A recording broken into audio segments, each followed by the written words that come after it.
Jorgel kívánok. Hogy vagy? Jó? Oh boy, that's good. Start of another day, and what are you looking at? Oh, the hat. Yeah. No, you're not used to this. This is a, this is my, this is my new hat. This is my new walk in the bush hat. So next time I go walking in the bush, now I have a real hat, to go for a walk in the bush. And oh goodness gracious, no shortage of stuff on my mind today. It's about 8 o'clock. I woke up at 2:30 or 3, and I was making phone calls back to the states. And what are you looking at? Oh, oh, the cup. Yeah, look at the cup. You see that? Isn't that nice? Look at the cup. I woke up this morning, and oh, that's right, biscotti. Uh-huh. This is the real biscotti. This ain't no stinking Costco biscotti. Not at all. This is almond Toscani. You see? This is classic European, 100% premium quality. But anyway, oh goodness. I gotta tell you about yesterday. I really do. I gotta elaborate a little bit about yesterday. So I've been waiting years to meet Carlo and his wife and his son and see his home and everything. And originally the plan was that I was going to stay with Carlo and his family. I was going to stay in their home and be a guest. Stay as long as you want. It was like one of those invitations. Yeah, come on down. You can stay as long as you want. He even sent me pictures of my room and my home office. And, thank you, sir. Cheers, mate. That's what he said. He said, cheers, mate. But anyway, the original plan was I was going to stay with Carlo.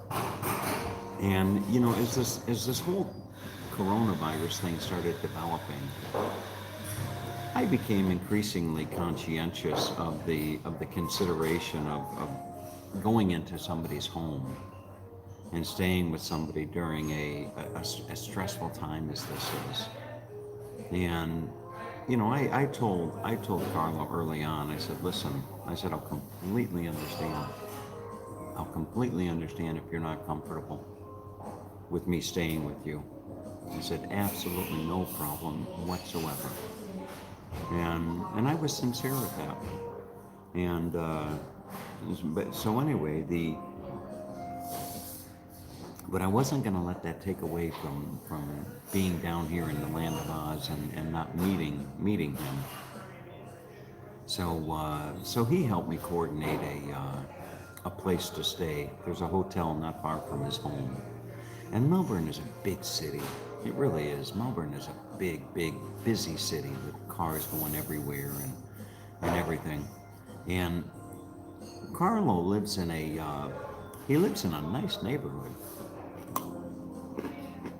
I didn't necessarily think that Carlo was upper crust, but he is.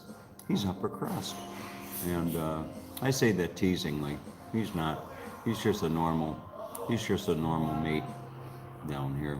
But when I drove into his neighborhood, it was a beautiful neighborhood. Oh my goodness gracious, the trees lining the streets were just gorgeous. That the streets were just canopied with these massive, beautiful trees. And anyway, so I I arrived yesterday, and I was all excited about checking into my place. And I got to my place after the check-in with Oz, that was unforgettable. But I got to my place, the hotel, and I was a little bit challenged to find out that it wasn't really a hotel, but an apartment building near a university, and there were a lot of Asian students, I noticed, and the hotel was but one floor out of 15 or something like that. And I went in and I started to, I looked at my room, and it was one of those situations where it wasn't anything much like the pictures. It really wasn't. It wasn't like the pictures. It wasn't terrible, mind you. In most circumstances, I would have been okay staying there, but this isn't most circumstances, and I just wasn't comfortable. I just wasn't comfortable staying there. So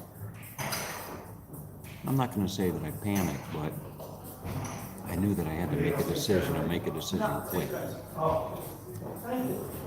People were walking around wondering, who the hell is this strange guy wearing this hat talking to himself?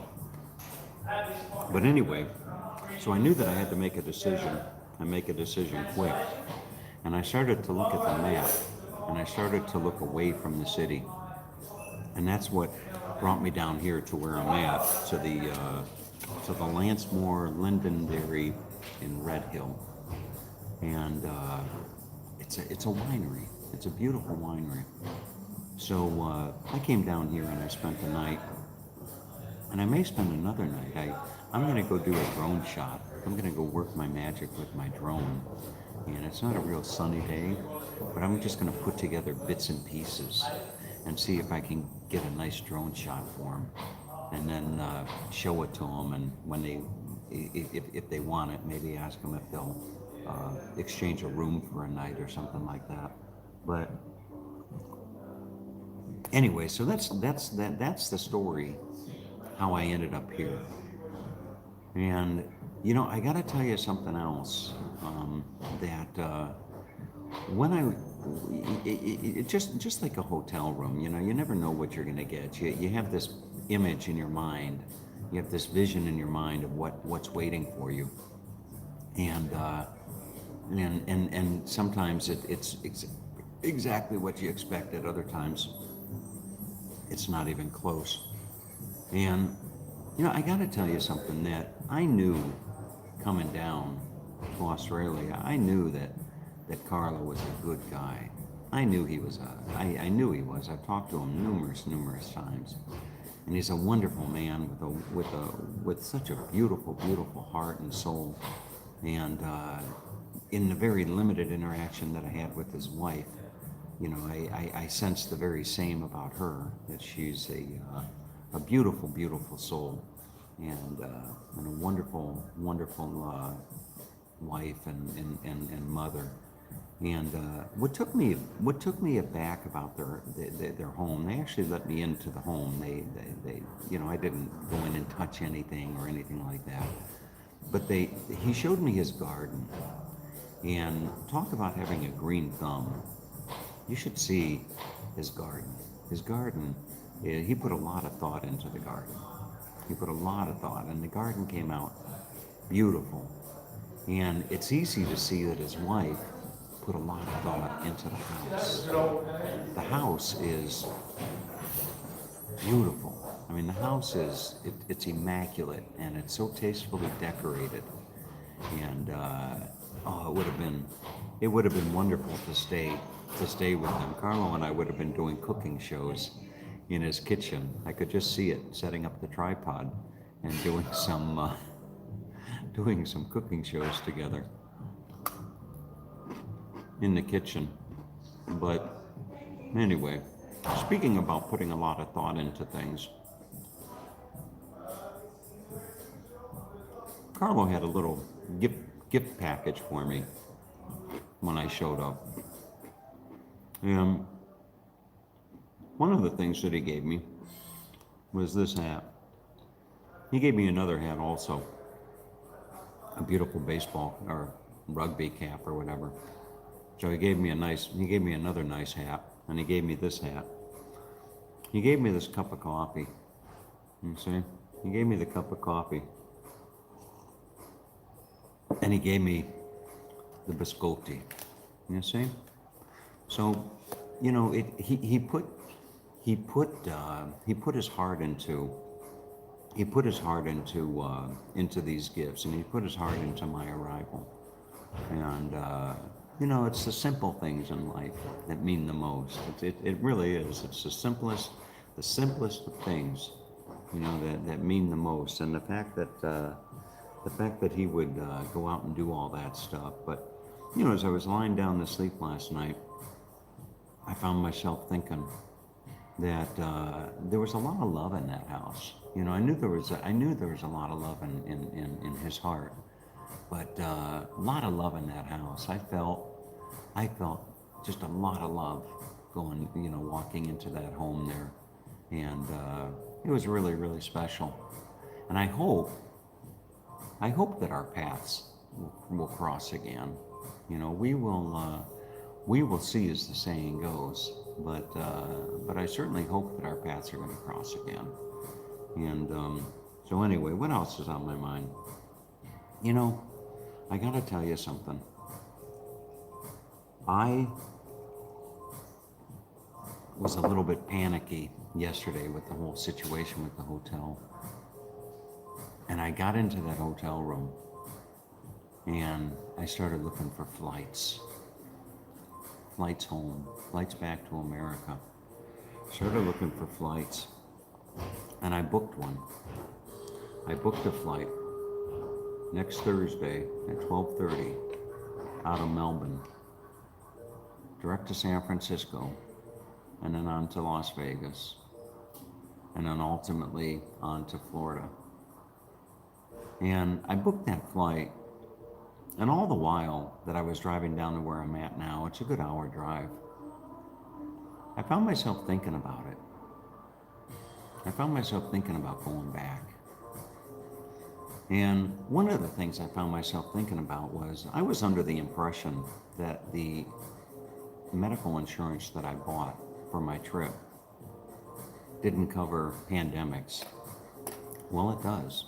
It covers coronavirus. So I've got insurance, not only for anything else that might happen to me, but, you know, for the coronavirus. And as I'm driving down here, I hear that the entire state of California has been locked down. And it just goes on and on and on and on. And the more I thought about it, I thought, do I really want to go home? Do I really want to go back to everything I see on the news? Do I really want to go back? I get a sense, when I talk to people back in the States, I get a sense of a lot of fear, understandably so. I mean, these are unprecedented times. But I get a sense of, you know, the tone in the conversation, and some guests are now walking in. But I gotta be honest with you that I have a little bit more faith in the government down here and the people down here than I do in the government and the people in the United States in dealing with this, at least initially. There's a certain amount of, I have a certain amount of I don't know, confidence or peace. And, you know, that the Aussies down here are gonna work this thing out. They're gonna pull together. And the Americans may very well pull together at some point in time as well. But I'm just not that sure that I'm ready to go back. I'm just not that sure that I'm ready to go back to a society that I see on the news with empty streets and you know, empty streets and everything else. I just don't think that I'm ready to go back to that. So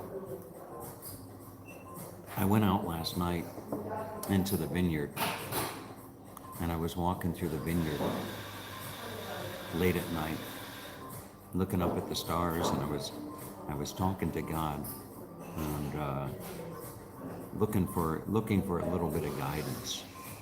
And I got to tell you that my heart, my intuition tells me to stay here.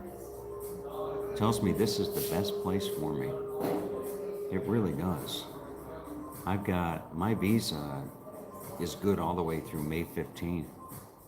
So I have another 6-7 weeks, almost 2 months.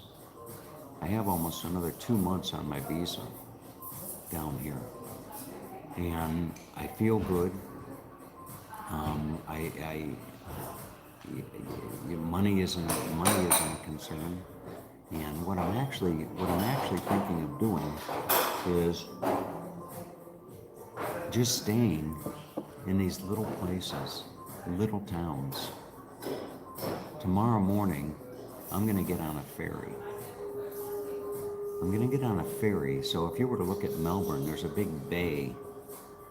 Melbourne sits on a big bay, a rather large bay. And at the mouth of that bay, it's not a very wide gap. And there's a ferry that goes across. So I'm going to go down tomorrow and do a Sunday drive.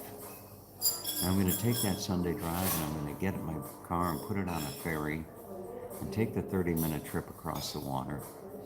And I'm going to get off near Torquay. And I'm going to saunter my way down the Great Ocean Road. And I'm going to go up to Warrnambool or Port Fairy. And if you Googled that yesterday, Port Fairy, Fairy, it's a charming Irish town. It's a beautiful Irish town. And small, just very, very small. And I'm going to go up there and see if I can't find a nice place to stay. Maybe a week, maybe 2 weeks. Walk on the beach, walk on the beach, walk into the local cafe, have coffee with the old men in the morning, that type of thing. So that's my thought. Another thought that I'll share with you was I woke up this morning bright and early, and I know what some of you are going to say to this. Okay, I know what you're going to say, but I don't care. I woke up this morning and I saw that the president was holding his, I don't know if it's a daily news conference now or something like that, but the president was standing up there. And as I sat there and I watched the president, I found myself thinking, you know what? We probably have the best man standing at that podium right now. And I started to think about that because, Trump is a businessman. He's always been a businessman, and he's been a successful businessman. And you can try to take that away from him, but, it is what it is. Trump is a successful, very successful human being. And he didn't get that way without having leadership skills, to include delegation. And I watched him as he was patiently taking questions from reporters. And the way that he was just so direct with them and so matter of fact and what have you, I thought to myself, as I sat there, you know what? He's the best man for the job right now. He's the best man for the job. And I looked at that, and that gave me a little bit of confidence. You can push away all the media crap, push away all the bipartisan politics and all that type of stuff. But if there's somebody that needs to get the job done, I'm confident that Trump and those that he surrounds himself with, I'm confident that Trump and the people that he surrounds himself with uh, can get the job done. And I cannot imagine. I couldn't even imagine Biden. I couldn't imagine bumbling Biden standing up at that podium. I would be scared to death if bumbling Biden was standing up there at that podium at this time at this critical time in our nation's history. You know, it's somebody had mentioned that, somebody had mentioned sometimes that enemies are going to, take advantage of our vulnerabilities in such a time. And to have somebody like Trump in the office at this point in time, boy, I felt confident with that. But anyway, so that's about it for today. I thought I would show you the headlines down here. This is the AFR weekend.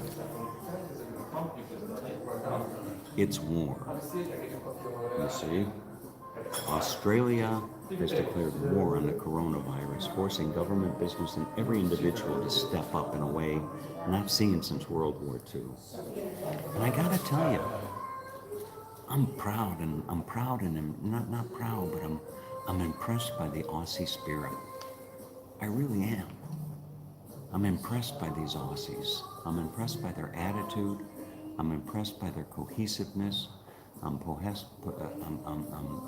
impressed by their dedication. I'm impressed. I really got to tell you.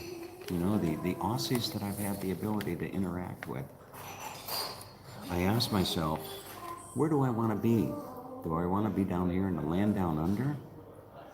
Or do I want to be back home in a country where thousands and thousands of young kids are just partying on the beaches, completely ignorant, I don't know if the word is ignorant, oblivious, or just not caring about the situation.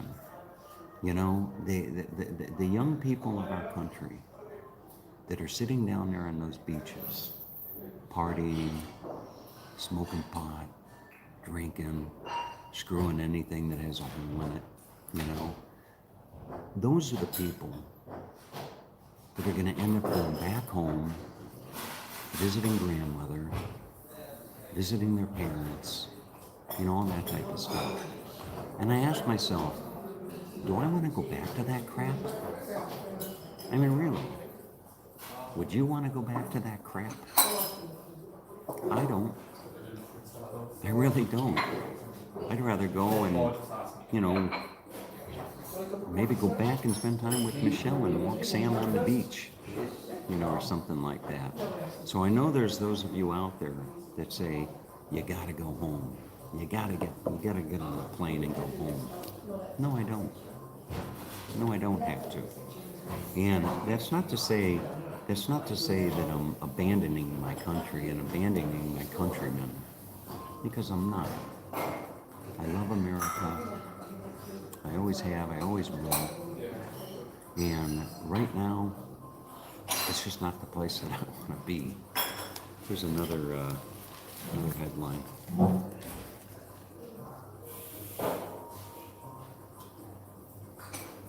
Life in the time of Corona. So anyway, with all that said, I'm going to get on with my day and try to put in a good day's work. They gave me a late checkout. This is like a family winery. It's a pretty cool place. I'm going to go do some nice drone shots, and we'll see how that all comes together.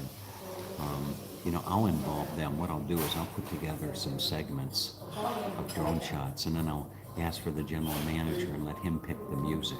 I'll say, okay, what kind of music do you want for this? Or something like that.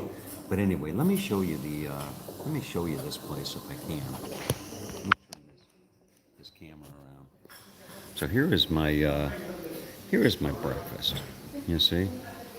Look at that. So I got my fresh fruits. I don't know what the heck this is.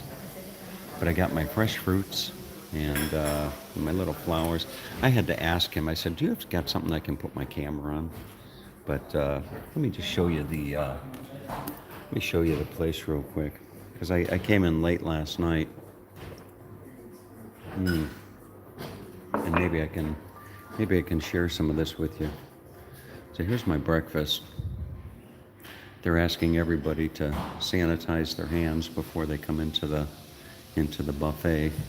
You see, so they got the hand sanitizer, and I'm gonna see if I can't just share a little bit of this place with you. It really is a nice property. Maybe I can out. So here it is, what it looks like in the daytime. And it's gorgeous. You see, so I'm going to do some nice, it's not sunny, but that's okay. I'm going to do some nice drone shots flying around. They had a wedding last night. And a lot of the guests are just checking out. And it's harvest time down under. You see? We've got all the grapes are covered, which it's okay. That'll add to the thing of the drone shot. But when I look at something like this, you know, I visualize flight paths. When I used to do photography, I would visualize pictures. But now I find myself visualizing flight paths. And here's my flight path right up here across these grapes, right up. You see that hole there, right there? So I visualize the drone just flying slowly up over that path right there. And boy, what a beautiful property. The air is just beautiful. And here's your shot right there. Look at that. So I'm going to see if I can't put together a nice series of drone shots. I don't know if there's any koalas. I don't think so. No koalas. But anyway, so that's it, folks. I hope everybody out there has a wonderful, well, I guess, you know, it's like asking people, why do they cover the grapes? I think they cover the grapes, I think that they cover the grapes either for the birds or the hail. I think it's the birds. I think to keep the birds out or the insects out or something. It might be the birds from eating the grapes. I'm not quite sure. You're going to have to ask, you know, Mark will tell you. I'm sure he'll Google it. But anyway, so that's it, folks. This is boy, what a nice property. What a really, really nice property. I asked for a late checkout, and they're like, what time? 2, 3 o'clock? You know? And and I said, sure. I said 3 o'clock sounds 3 o'clock sounds about right. 3 o'clock sounds just about right. So anyway, you know, I should tell you, let me take off this silly hat. I should tell you that you know, I was reading the news yesterday, and there was some supermodel that was coming under criticism because she was like in her self-isolation in Costa Rica and posing topless in her swimming pool. And I do not watch the mainstream news media; they are drama queen. But I was watching I was reading the news, and there was some supermodel coming across and posing topless in a pool, saying this is my self-isolation or something like that, and being insensitive to everybody's situation. And I got to tell you, I really struggle with it. You know, I struggle. I really do. I struggle with the fact that I'm here in such a beautiful place, having a nice breakfast, trying to debate if I want to spend, you know, a week in Port Fairy or catch a flight up and walk Sam on the beach or do whatever, as if I'm oblivious to the challenges. I mean, I've got family back home. You know, I've got a beautiful, so I've got 4 beautiful sisters, but one sister in particular works in the medical field. And boy, bless her heart, I know how tough it is. So it's not, knowing, being conscientious of that really takes a little bit of the, well, it doesn't take a little bit, it takes a lot of the joy out of uh, out of the travels, and the experiences. But on the flip side, I know that my travels and my experiences uh, provide a distraction, and in some cases uh, entertainment, if you will. But anyway, Lee Lizaraga, he watches my videos. I was talking to him yesterday, and interestingly enough, he watches them like it's a reality TV show or something like that. But anyway, with all that being said, I need to get on with my day, okay? And take good care of yourself.